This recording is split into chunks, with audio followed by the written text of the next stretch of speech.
नमस्कार दोस्तों, मैं हूँ टी कुमार मलिक, आपका होस्ट और आप सुन रहे हैं आज के हमारे इस स्पेशल हेल्थ अवेयरनेस पॉडकास्ट। आज हम बात करने वाले हैं एक ऐसे टॉपिक पे जो हम सब के डेली लाइफ से जुड़ा हुआ है, हमारा स्पाइन, हमारा स्ट्रेंथ। इसी अवेयरनेस को बढ़ाने के लिए हर साल 16 अक्टूबर को यानी 16 अक्टूबर को वर्ल्ड स्पाइन डे मनाया जाता है और इसी वर्ल्ड स्पाइन डे के मौके पर अवेयरनेस लेवल को बढ़ाने के लिए हमारे साथ मौजूद हैं जाने माने renowned neurosurgeon doctor Harish Kumar Ojha. तो स्वागत है सर आपका हमारे आज के इस स्पेशल हेल्थ केयर पॉडकास्ट में। Thank you. सर आगे बढ़ते हैं। सबसे पहला क्वेश्चन सर मैं आपसे ये करना चाहूँगा कि सर हम अक्सर स्पाइन को बहुत ग्रांटेड ले लेते हैं। जब तक पेन या डिस्कम्फर्ट ना हो तब तक हम डॉक्टर के पास पहुँचते नहीं हैं। और जैसा कि हमें पता है कि स्पाइन ही वो स्ट्रक्चर है सर जो बैलेंस और पोस्चर और बॉडी मूवमेंट के लिए बहुत इंपॉर्टेंट है। एनीवेज सर सबसे पहला क्वेश्चन सर हमारी तरफ से ये रहेगा आपके लिए कि डब्ल्यूएचओ के गाइडलाइंस से के मुताबिक सर स्पाइन हमारे नर्वस सिस्टम का वाइटल प्रोटेक्टिव फ्रेम है। तो सर हम आपसे ये समझेंगे कि ये स्पाइन हमारे बॉडी के लिए क्यों इतना इम्पोर्टेंट है, क्या रोल प्ले करता है सर, एंड साथ ही साथ हम आपसे ये भी समझेंगे कि वर्ल्ड स्पाइन डे जो सेलिब्रेट करने का मेन पर्पस सर आपके अकॉर्डिंग क्या है। एक्चुअली स्पाइन इतना ज़रूरी है कि स्पाइन हमारा नर्वस सिस्टम का सबसे इम्पोर्टेंट पार्ट में से एक है। उसमें पूरा पावर सेंटर है। एक छोटा-सा स्पाइन का इंजरी आपको पूरी तरह से पैरालिसिस कर सकता है, होल लाइफ के लिए बेड रिडन बना सकता है। जी। स्पाइनल डिस्कम्फर्ट इतना प्रॉब्लमैटिक कभी-कभी हो सकता है कि आप चलने-फिरने के लायक भी ना रहें। कई बार लोगों को कई-कई महीनों तक व्हीलचेयर में रहना पड़ सकता है। तो ऐसा देखा गया कि अगर शुरू से आप अपने स्पाइनल कॉर्ड पे ध्यान ना दें, तो पहले तो बुढ़ापे में ये होता था।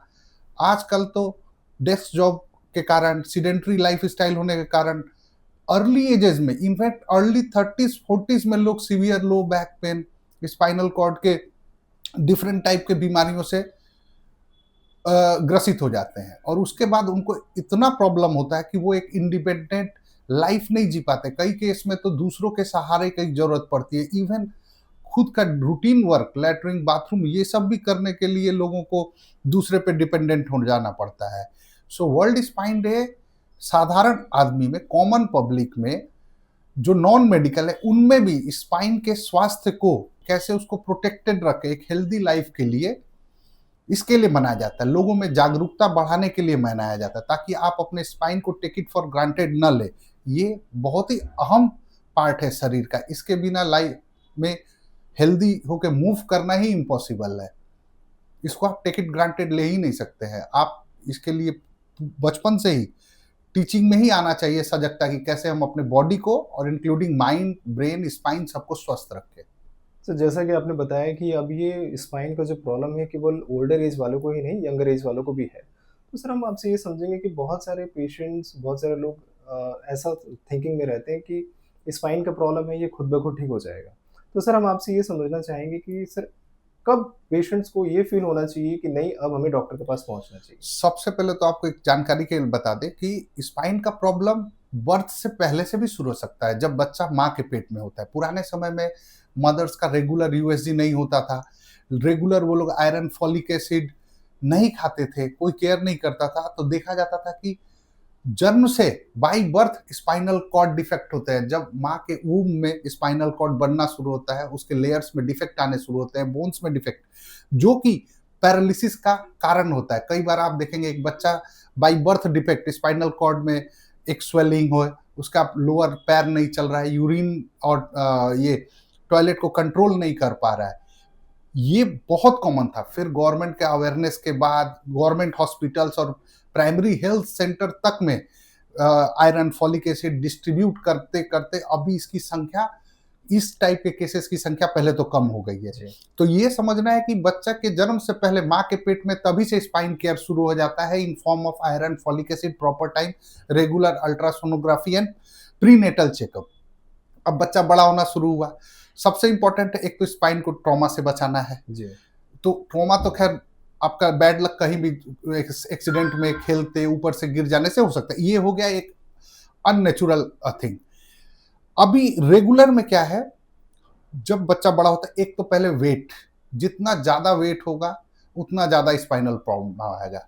सेकंड पोस्चर, जितना आपका पोस्चर काम करते समय ठीक नहीं होगा स्पाइनल कॉर्ड के प्रॉब्लम धीरे धीरे बढ़ते रहेंगे। बोन्स में प्रॉब्लम होता है, डिफेक्ट इन डिस्क होता है, इंटरवर्टिब्रल डिस्क। अब अगर आपका then hydration, then diet, regular exercise, इन सबों पे डिपेंड करता है। आपको अपने बॉडी का पूरा फ्लेक्सिबिलिटी, मसल का फ्लेक्सिबिलिटी मेंटेन करना है। जब तक अगर मसल टॉट होते जाएंगे, मस वेट बढ़ते चला जाएगा, आपका पोस्चर रॉन्ग होगा काम करते समय, धीरे धीरे स्पाइनल कॉर्ड डिस्क पे प्रॉब्लम आना शुरू होता है। आइदर डिस्क स्लिप करते हैं, वो डेसिकेट होना शुरू करते हैं, सूखना, डिहाइड्रेट होना शुरू करते हैं। कुल मिलाकर वो नर्व पे प्रेशर डालते हैं। जब नर्व इन्वॉल्व होना शुरू होता है, आपको severe back pain, neck pain, spasm, और ज्यादा सीवियर होगा तो आपको नमनेस, टिंगलिंग, हाथ में झंझनाहट, उससे ज्यादा सीवियर होगा तो वीकनेस आना शुरू हो जाएगा, आप कोई चीज होल्ड करने में दिक्कत आएगा। और सीवियर होगा तो फिर मसल सूखना शुरू हो जाएगा, और एक बार अगर मसल सूखना शुरू हो गया तो वो इरिवर्सिबल है। तो इन चीजों का कॉमन पब्लिक को बहुत ध्यान रखना होता है। इस पर डिटेल्स में भी बताया जा सकता है, बट ये एक कॉमन चीज है कि ये चीज करना है हम लोगों को। सर आगे बढ़ते हैं सर, हम आपसे ये भी समझेंगे कि आजकल हमने देखा है कि लोग अपने हेल्थ को लेके ज़्यादा कॉन्शियस हो गए हैं, और कई बार पेशेंट्स के थिंकिंग में ये रहता है कि अगर स्पाइन रिलेटेड इश्यूज हैं तो हम योगा एंड एक्सरसाइज के जरिए भी इसको ठीक कर सकते हैं विदाउट डॉक्टर का इंटरवेंशन। सर हम आपसे ये समझने की कोशिश करेंगे कि yoga and exercise spine related issues में कितना साइंटिफिकली बेनिफिशियल है, और अगर ये बेनिफिशियल है तो किस हद तक योगा एंड एक्सरसाइज को करना चाहिए, एंड कब ऐसे स्टेज में पहुंचे कि जहां पे हमें ये डिसाइड करना हो कि हम अपने डॉक्टर के पास जाएं। जैसे अगर स्पाइन के प्रॉब्लम अर्ली स्टेज में है, अर्ली स्टेज में सपोज आपको स्पाज्म हुआ, थोड़ा पेन है, अभी motor symptoms means nerve muscle का वीकनेस आना, मसल का एट्रोफी होना, सूखना, अगर ये सब नहीं है, जस्ट अर्ली स्टेज, कोई आदमी बोला मेरा नेक पेन है, पोस्चर के कारण होता है, कंप्यूटर पे लैपटॉप पे बैठे बैठे, तो ये अर्ली स्टेज है। इसमें एक्सरसाइज, पोस्चर मेंटेनेंस, योगा बहुत अच्छा काम करता है। जी। ये है कि आप पहली बार जब करें किसी एक्सपर्ट से सीख ले, जैसे हमारे फिजियोथेरेपिस्ट डॉक्टर इसमें एक्सपर्ट होते हैं, कोई योगा एक्सपर्ट है, उनसे पहले देख ले आपके लिए कौन कौन सा एक्सरसाइज सूटेबल है, कंफर्टेबल है। जो एक्सरसाइज करने से आपको रिलैक्स मिलता है उसको बार बार करें, जिसके दौरान जो एक्सरसाइज करते समय आपको तकलीफ बढ़ रहा है उसको अवॉइड करें। पहला तो ये है। दूसरा है अपना वेट हमेशा कंट्रोल रखें। पोस्चर आपको सीखने होगा, स्ट्रेट पोस्चर, कैसे आपको कंप्यूटर लैपटॉप में घंटों घंटों काम करना है। अगर आप इन सबको रेगुलर मेंटेन करते हैं, बॉडी वेट मेंटेन करते हैं, तो होपफुली आपको कोई मेजर प्रॉब्लम तो नहीं आएगा। लेकिन कई बार आपके न चाहते हुए भी, सपोज कोई अचानक से कोई भारी सामान आप उठाने गए हैं, पैर स्लिप करके गिर गया, तब डिस्क जो होता है सडनली स्लिप करता है, इंटरवर्टिब्रल डिस्क, और नर्व पे पूरी तरह से दब जाता है। उस समय में आपको बहुत सीवियर पेन शुरू हो जाएगा। आप हो सकता है खड़े ना हो पाए, चाहे इतना स्पाज्म हो कि आप गर्दन हिला ना पाए, कमर सीधा ना कर पाए, इवन बेड रिडन अवस्था हो जाए। कई बार अगर सेंट्रल डिस्क हो तो पेशाब, टॉयलेट, बाथरूम भी रुक सकता है। ऐसा कोई भी सिम्टम आने से आप कभी भी ऐसा ना सोचे कि इतना सीवियर पेन या फिर ब्लैडर बाउल सिम्टम आ जाए तो वो खुद से या एक्सरसाइज से ठीक। इनफैक्ट सीवियर पेन के समय एक्सरसाइज, फिजियोथेरेपी नहीं करना चाहिए। सीवियर पेन के समय रिलैक्स और जल्द से जल्द डॉक्टर का सलाह। देन आपको medication, at least muscle relaxant, pain killer, कुछ दवाइयां जो नर्व न्यूरोपैथिक पेन में स्पेसिफिक काम आती हैं। एक बार जब आपका मसल रिलैक्स हो गया, पेन कम हो गया, फिर ग्रेजुअली आपको एक्सरसाइज, वो भी नहीं कि आप तुरंत हेवी वेट एक्सरसाइज शुरू कर दे, पेन का वो फिर बढ़ जाएगा दर्द। आपको फिर ग्रेजुअल एक्सरसाइज बिल्डअप करना होता है। सो मेरा अपना ओपिनियन है कि आप कभी भी अर्ली स्टेज में आप एक एक्सपर्ट से सलाह लेकर डेली उस एक्सरसाइज, योगा को प्रैक्टिस करें, आप स्वस्थ रहेंगे। अगर आपका सिम्टम बहुत सीवियर है, खासकर सीवियर पेन, सीवियर स्पाज्म, आप बेड रिडन हो रहे हैं, आप यूरिन, बॉवल, ब्लैडर को कंट्रोल नहीं कर पा रहे हैं, या आपके हाथ में सीवियर नमनेस, टिंगलिंग, कोई वीकनेस आ रहा है, आप कोई चीज होल्ड नहीं कर पा रहे हैं, तो जल्द से जल्द न्यूरोलॉजिस्ट या न्यूरोसर्जन की सलाह लें। इसको अवॉइड मत करें, क्योंकि अगर सिम्टम बढ़ा तो ये आपको कंप्लीट पैरालिसिस तक भी ले जा सकता है। ब्रेन और स्पाइन के केस में टाइम इज द मनी। जितना टाइम लॉस होता है, कई बार देखा जाता है ऑपरेटिव केस में, ऑपरेशन करके भी वैसा रिजल्ट नहीं आ पाता है जैसा हम एक्सपेक्ट करते। सपोज अक्यूट डिस्क हुआ, सीवियर कंप्रेशन सर्वाइकल कॉर्ड में है, पूरा पैरालिसिस हो जाने का चांस है। अगर आप 24 आवर के अंदर ऑपरेट कर देते हैं किसी को, तो उसका रिजल्ट बहुत अच्छा होता है। सपोज कोई 3 दिन, 4 दिन, 8 दिन बाद आते हैं कोई लोग, धीरे धीरे कंप्रेशन के कारण कॉर्ड इटसेल्फ का ब्लड सप्लाई सूखने लगता है। ऑपरेशन करने से थोड़ा आराम तो मिलेगा, लेकिन कभी भी कंप्लीट रिकवरी नहीं होता है। So time is factor both in case of brain injury and spinal cord injury. Sir आगे बढ़ते हुए सर, ये क्वेश्चन ये भी है कि पेशेंट्स के माइंड में एक कॉमन डर रहता है कि अगर स्पाइन रिलेटेड इश्यूज हैं और अगर हम डॉक्टर के पास गए तो वो सर्जरी के लिए ही बोलेंगे। और रिसर्च भी कहता है सर कि नॉन सर्जिकल ट्रीटमेंट ऑप्शंस हैं, जैसे कि अभी आपने कुछ देर पहले मेंशन किया, फिजियोथेरेपी मेडिकेशंस के जरिए भी पेशेंट्स बहुत हद तक ठीक हो जाते हैं। सर हम आपसे ये समझेंगे कि सर्जरी कौन सी स्टेज पे पेशेंट का होता है और इसके रिकवरी के चांसेस कितना लॉन्ग ड्यूरेशन है सर? डिपेंड करता है। सर्जरी को हम लोगों को कई फैक्टर में समझना होगा। सबसे पहले पेशेंट का क्लिनिकल सिम्टम। पेन एक सब्जेक्टिव फीलिंग है। कोई आदमी को बहुत ज़्यादा दर्द हो, फिर भी वो बियर कर पा रहा है, आराम से है, day to day life comfortable में है, तो कई बार हम लोग medicine, physiotherapy, LS belt, cervical collar, इससे उसका ट्रीटमेंट करते हैं और पेशेंट कंफर्टेबल रहता है। Sure. कई पेशेंट हैं जिनको अगर अनबियरेबल पेन हो रहा हो, ये सर्जरी का इंडिकेशन है। अगर किसी का मस्कुलर एट्रोफी, मोटर सिम्टम इतना है कि झिन झिन हाथ सूख रहा हो, किसी में टॉयलेट बाथरूम का कंट्रोल खो रहा हो, आदमी अच्छे से मूव नहीं कर रहा हो, लड़खड़ा रहा हो, किसी अंग में वीकनेस बढ़ता चला जा रहा हो, ये सब सर्जरी के इंडिकेशन है। लेकिन उससे पहले हम लोग इन्वेस्टिगेट करते हैं। एक तो क्लिनिकल हिस्ट्री लेते हैं, पेशेंट अपना सारा सिम्टम बताता है, फिर फर्दर इन्वेस्टिगेट। एमआरआई सबसे इन्वेस्टिगेशन ऑफ चॉइस है, उसके अलावा nerve conduction study, EMG, NCS, ये स्टडी करके देखते हैं हम लोग कि क्या इस केस में सर्जरी करके लाभ मिलेगा। ये डिसीजन लेते हैं न्यूरोसर्जन। हम लोग सब चीज clinical, then radiological and further investigate करके पेशेंट अगर फिट फॉर सर्जरी होता है, हम ये मानते हैं कि इससे इसको आराम मिलेगा, क्लियर कट सर्जरी का केस है, तो सर्जरी के लिए हम लोग कन्विंस करते हैं पेशेंट को। लेकिन ऐसा डरने का कोई बात नहीं है। 100% केस कोई जरूरी नहीं कि सर्जरी हो। ऐसा देखा गया कि 70 to 80% केस विदाउट सर्जरी, सिर्फ life style modification, posture maintenance, regular exercise, few medications, इससे ही ठीक हो जाता है। समटाइम्स एक्यूपंक्चर भी काम कर जाता है, समटाइम्स और भी लोग डिफरेंट टाइप का रिलैक्सेशन थेरेपी, इसमें भी आराम आता है।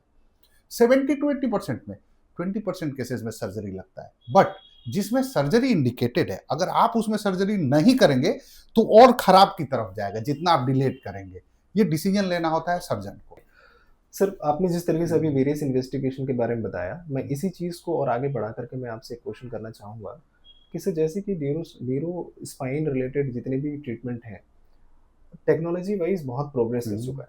तो सर हम as a neuro surgeon sir आपसे हम ये समझना चाहेंगे कि स्पाइन सर्जरी क्या वाकई पहले से ज़्यादा सेफ और कन्वीनियंट है, और अगर है और इसमें पेशेंट का बहुत सारे कंसर्न सर कॉस्टिंग को लेके भी रहता है, तो सर उसमें आप क्या कहना चाहेंगे? आज के डेट में इतना एडवांसमेंट ऑफ न्यूरो सर्जरी आ गया, न्यूरो सर्जिकल फील्ड में एडवांस्ड मशीन आने के कारण न्यूरो सर्जरी बहुत सेफ हो गया। पहले के लोगों को लगता था कि स्पाइनल कॉर्ड का ऑपरेशन करेंगे और पैरालिसिस हो जाएगा। बहुत सारे पेशेंट पार्टी अभी भी आके पूछते कि क्या स्पाइन में इतना दर्द हो रहा है, लेकिन ऑपरेशन कराने के बाद मेरा पैर चलेगा, तो ये मिथ है। अब भी आज की डेट में हमारे पास माइक्रोस्कोप है, हम छोटे से छोटे डिस्क को देख सकते हैं। हमारे पास एंडोस्कोप है, आजकल endoscopic spinal surgery, minimal incision spinal surgery, ये सब शुरू हो चुका है। इसके लोग एक्सपर्ट है, यहाँ अवेलेबल है। इतना सेफ हो गया है अभी कि कॉम्प्लिकेशन रेट लेस देन 1% हो चुका है। पहले के लोगों में मन में जो डर है कि पैरालिसिस हो जाएगा, नहीं, अगर पेशेंट ठीक से चल के आया तो ठीक से चल के ही जाएगा। अभी इतना सेफ सर्जरी हो गया है। रेयरली कभी कभी इन्फेक्शन, 10% फेल्ड बैक सिंड्रोम कभी कभी रहता है। 90% से ऊपर सक्सेस रेट है इस समय स्पाइनल कॉर्ड सर्जरी का। जहां तक कॉस्ट का सवाल है, तो देखिए डिपेंड करता है किस स्ट्रक्चर में आप ऑपरेट कर रहे हैं। High level hospital, spinal surgery हर स्टैंडर्ड में किया जा सकता है, बस माइक्रोस्कोप और सी आर्म होना चाहिए और एक्सपर्ट डॉक्टर अगर रहे तो। कॉस्ट को कई लेवल पे घटाया भी जा सकता है। कई लोकल पेशेंट्स के लिए हमारे पास गवर्नमेंट से हेल्प आता है, जैसे कि स्वास्थ्य साथी स्कीम, कहीं सीजीएचएस स्कीम, कई हेल्थ सर्विसेज, तो कुल मिला के अभी कॉस्ट बहुत कम हो गया है। थोड़ा अगर गवर्नमेंट से हेल्प मिले, जैसे स्वास्थ्य साथी स्कीम हो गया, कहीं सीजीएचएस का है कोई, ये तो एवरेज डिपेंड करता है कि वहां आप कैसा बेड लेते हैं कैसा, but surgery is not as such costly. जो इम्प्लांट भी लगते हैं आजकल, टाइटेनियम इम्प्लांट भी 40-50,000 के अंदर पूरा अच्छा इम्प्लांट चला आता है। So now it is cost of surgery has been reduced और सेफ्टी प्रोफाइल बहुत बढ़ गया है। आप, इसलिए मेरा रिक्वेस्ट है कि स्पाइनल कॉर्ड प्रॉब्लम होने से डरना नहीं है। आप एक न्यूरोसर्जन या न्यूरोलॉजिस्ट की सलाह लें। प्रॉपर सलाह के बाद अगर ऑपरेशन आपको सजेस्ट किया जाता है तो आप कराएं। इसके रिजल्ट्स ओवरऑल बहुत अच्छे हैं, बारिंग फ्यू कॉम्प्लिकेशन, जैसे पहले इन्फेक्शन हो गया, कॉमन थोड़ा पेन, 3-4 महीने तक स्लाइड पेन, नमनेस, टिंगलिंग रह जाना, या किसी को पहले से एट्रोफी हो तो उसका रह जाना, ये थोड़ा सा रहता है। वो भी धीरे धीरे फिजियोथेरेपी करके, एक्सरसाइज करके 2-3 महीने में कंट्रोल हो जाता है और पेशेंट एक इंडिपेंडेंट लाइफ सेफली जी सकता है। सो इसमें घबराना नहीं। सर, आज के इस डिस्कशन से हमने स्पाइन हेल्थ के हर इम्पोर्टेंट एस्पेक्ट को सीखा, फ्रॉम अवेयरनेस लेवल से लेकर के फ्रॉम टू एडवांस ट्रीटमेंट तक।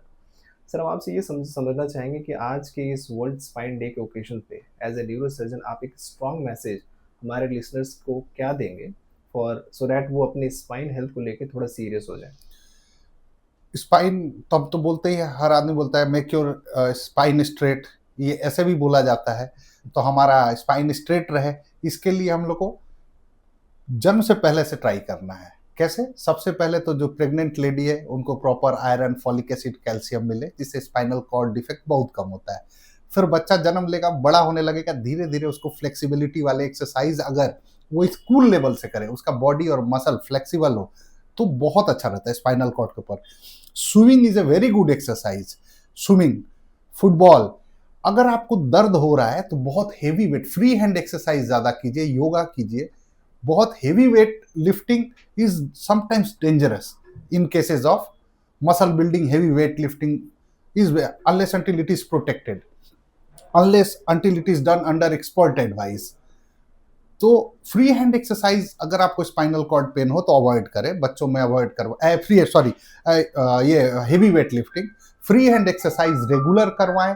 बच्चे अगर स्विमिंग, फुटबॉल, जिम ये करें तो बहुत अच्छा रहेगा।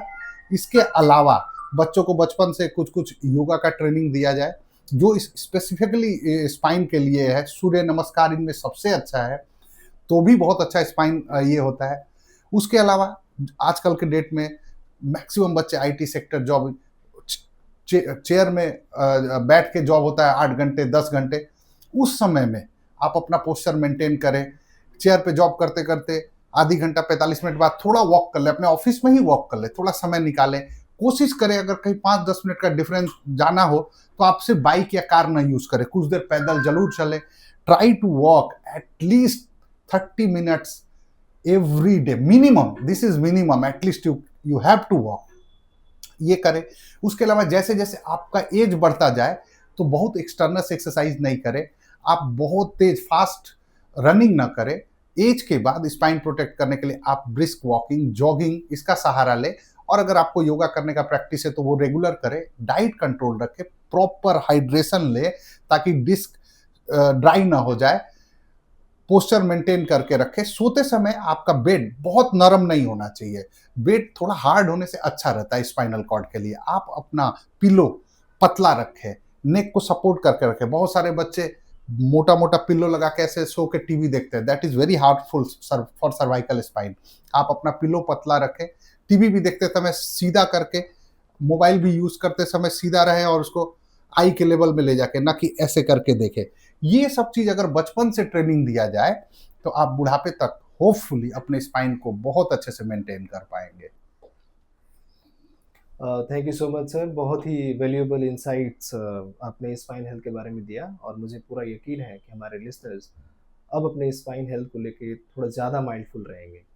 सो फ्रेंड्स, याद रखिए, हेल्दी स्पाइन का मतलब है हेल्दी लाइफ। सो छोटा सा अवेयरनेस हमें बड़े स्पाइन इश्यूज से बचा सकता है। So thank you so much, sir, for sharing your time and valuable insight with us on this special day, World Spine Day. So thank you so much. Thank you.